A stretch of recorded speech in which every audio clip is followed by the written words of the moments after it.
повече от всичко. Тук съм за повече от всичко. Екипът се живее и да не за нищо.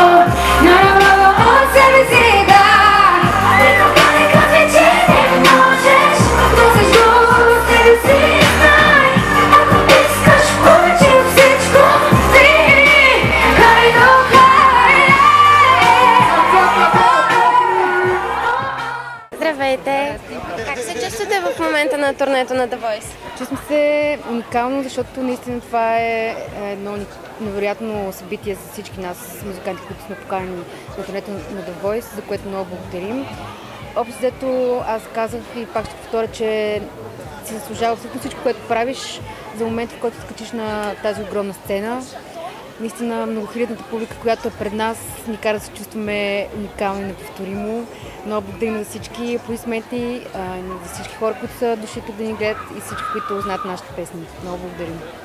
Благодаря. А върху какво работите в момента? В момента най-вече пътуваме, имаме много участие по морето и страната. Няма много време за нови песни, но не сме забравили това да правим, така че очаквайте, може би, септември месец с нова песен. Благодаря ви. Yes.